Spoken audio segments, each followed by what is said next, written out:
I would have relied on a national commissioner to play the role that I played when I was in that position, to reach out to the president. But do you think the president was aware that the PKTT is going to be dissolved?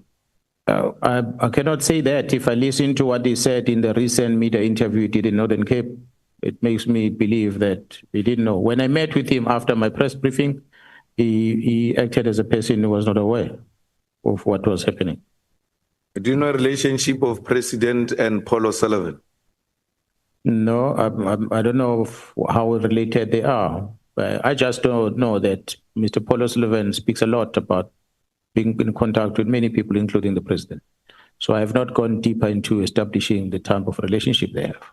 Does he have do you know of any relationship between him and one of the president's advisors? Mr. Paul O'Sullivan? No, not I know of. I know that there is a lot of talks about engagement, I think, with Mr. Chauke and amongst others. But again, it's something that it's communicated out there, but I never really got deeper to investigate the type of relationship that is there. Through our own intelligence, were you able to establish that Paul O'Sullivan is a member or a former member of M16? Well, I have not necessarily got the briefing in details from intelligence in that regard. I've heard the talks about it. I don't have the full briefing. What is of interesting is that he's got citizenship in 3 countries, and that makes me wonder. And he seems to have been a person who got angry when he was disturbed by being removed from the ports of entry in South Africa, the main port of entry at the time, which was Johannesburg International Airport. When he was removed, he did not take that kindly. So it will make me conclude that there were some things that were happening in that airport that made him angry. So we'll be correct to say Mr. Paul O'Sullivan is one of the rogue elements that are destabilizing SAPS and wanting to capture every senior police officer at SAPS, and if you don't cooperate, he start engaging in blackmailing activities. With no doubt, I'm going to invite the parliament through the structures of intelligence or structures of security and whoever structures you can come up with, to look at the time of Mr. Robert McBride Turner as the head of IPD.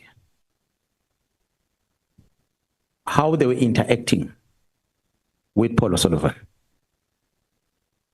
Bank movements, money movements, the meeting venues, the cell phone locations where they meet, how they engage in terms of investigation.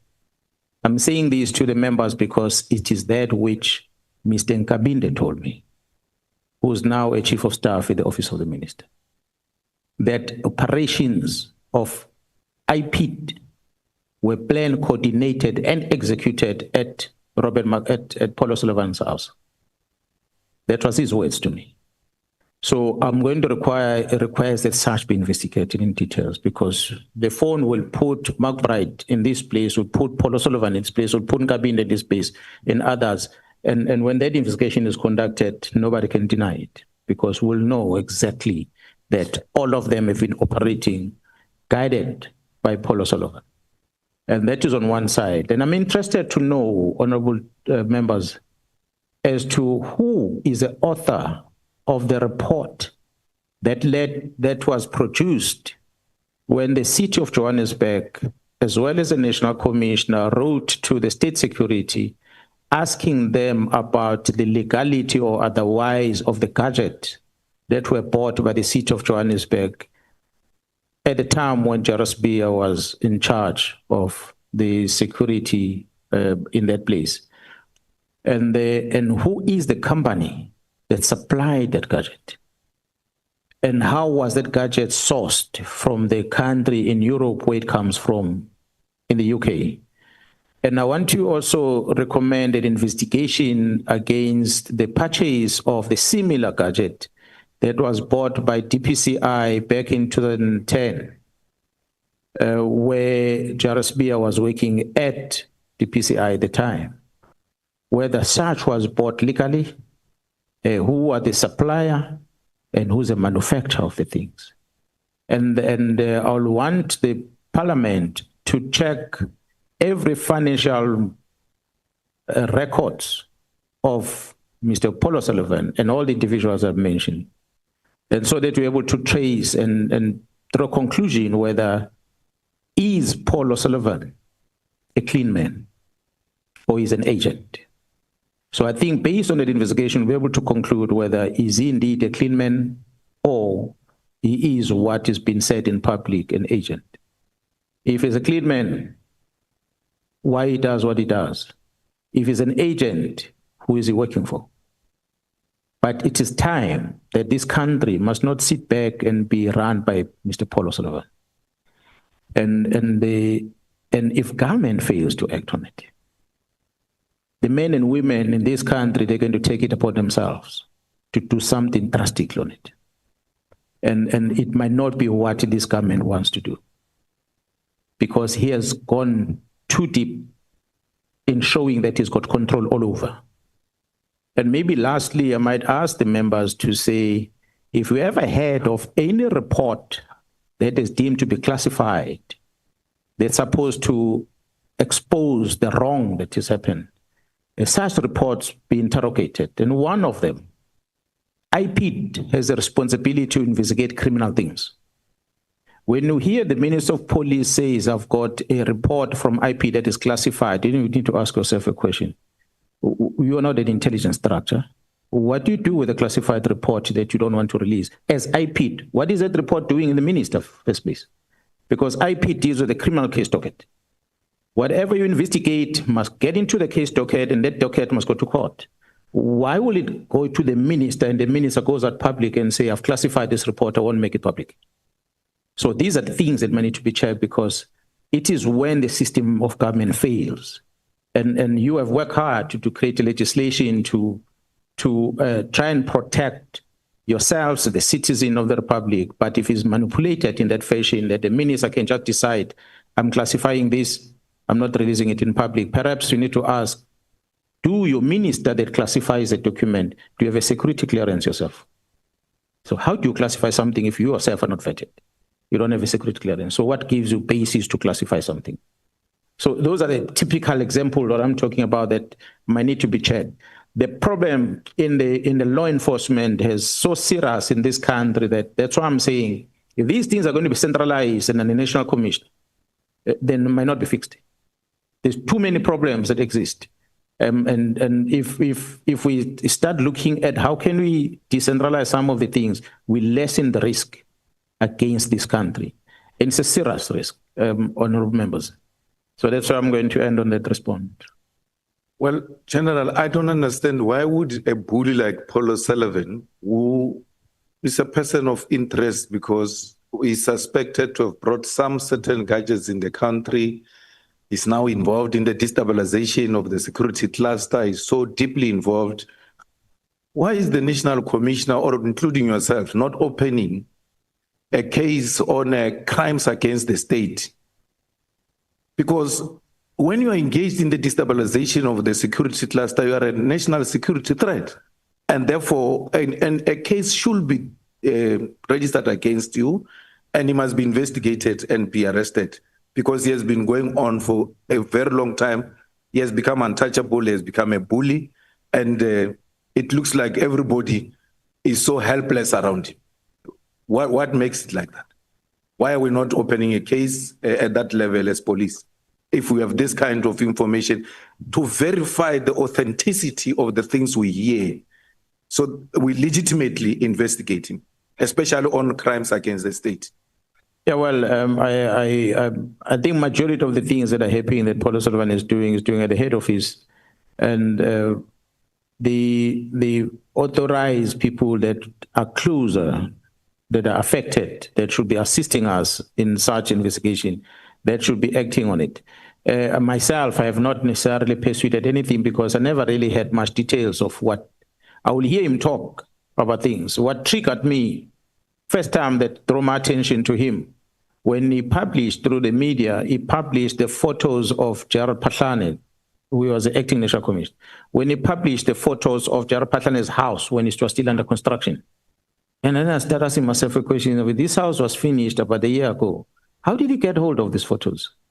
That was very interesting to me, that it's not like we're investigating now. and you go to the place, there's construction, you take photos. But he shows a building, a structure that was under construction a year or two ago. But and he started with a complaint later, and he says this man was building a house of this amount, and this is how he was paying for the house and so forth. If the Paul O'Sullivan is going to come and say the National Commissioner, and I said to the National Commissioner, this, we need to open a case against this. If Paul O'Sullivan is going to say the National Commissioner owns a property here and here and here and here and here, how does he afford all these properties? How did he get the information? So we always say that you get, I'm sure majority of citizens in South Africa experience that you get a phone call from a company and they market, they want to sell you something. And you ask them, where do you get my number from? They say, no, we got it from marketing, whatever things. The reality is our communication, our contact details, our personal information gets to be shared with third parties without our authorities. That's a reality. And nothing much happens on it. We see it with the marketing happening on our phones. And then we see with people that act to be activists like Paul O'Sullivan that are going to start publishing things that you wonder, how did he get hold of these things? And if those things exist, why didn't you open a case and get them registered? But he doesn't talk about the case. And what disturbed me the most, which I said to the National Commission, I don't understand how you keep quiet about this. When the National Commission was appointed, Paul O'Sullivan came out public and he said he was given the names of people to profile.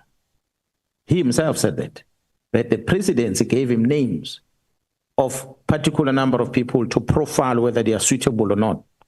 And he made the recommendation who is suitable or who's not suitable. And some of us didn't know that. When a national commission is appointed, it means his profile went via Paul O'Sullivan to profile. So if that is true, it therefore means the president had invited him to come and give advice at the presidency. And that becomes a serious risk for us.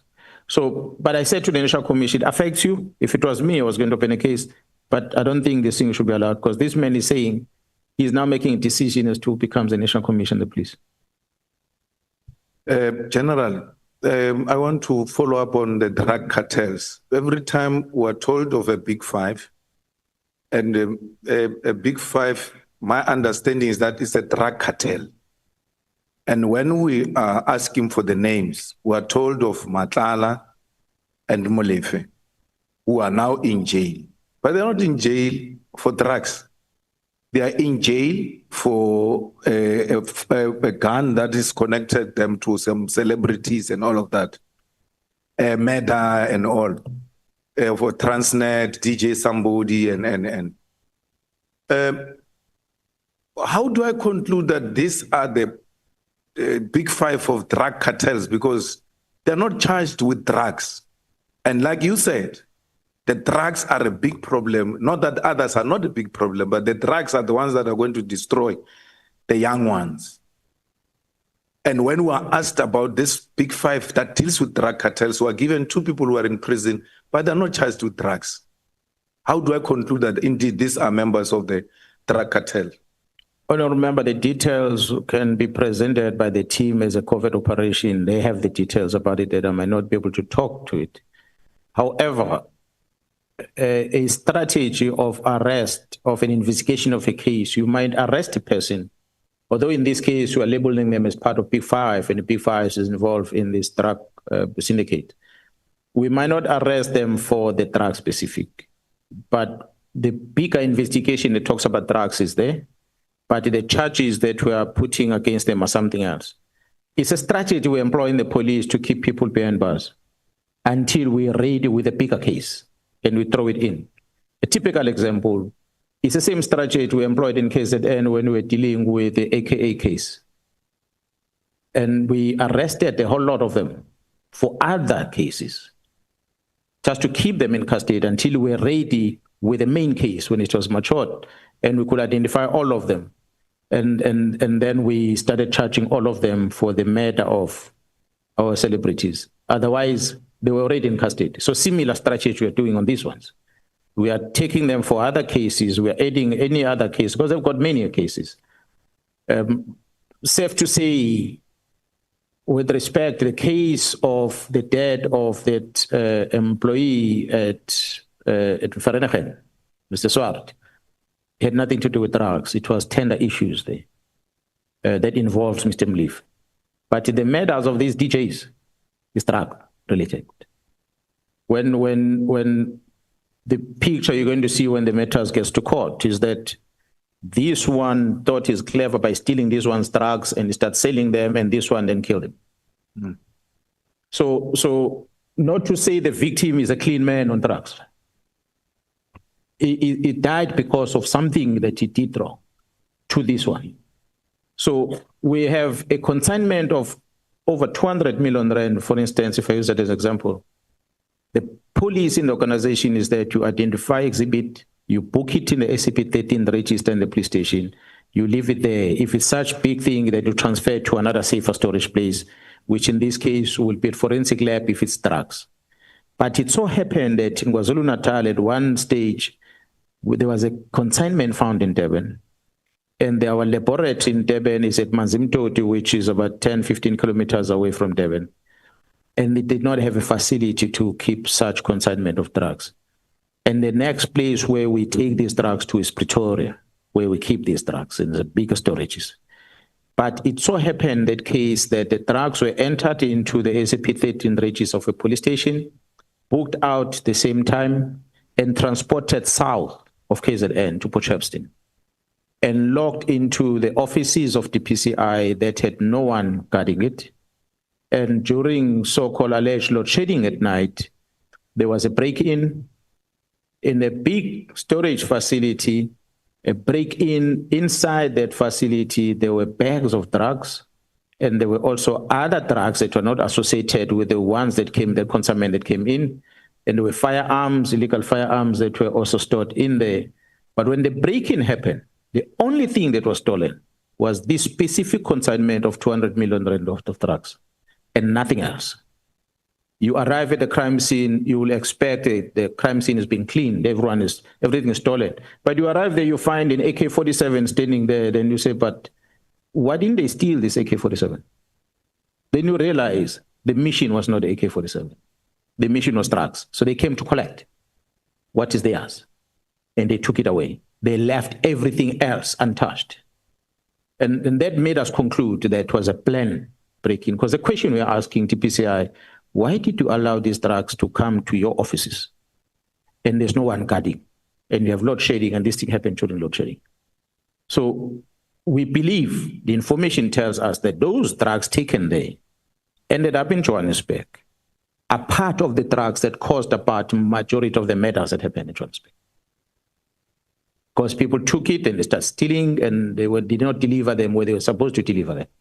And that's what caused the unhappiness from some of the people. So yes, we are not talking about the drugs on the arrest of Mleef, but drugs is part of the problem that leads into the murder. The charge is a murder, but the reason is the drug that comes as a result.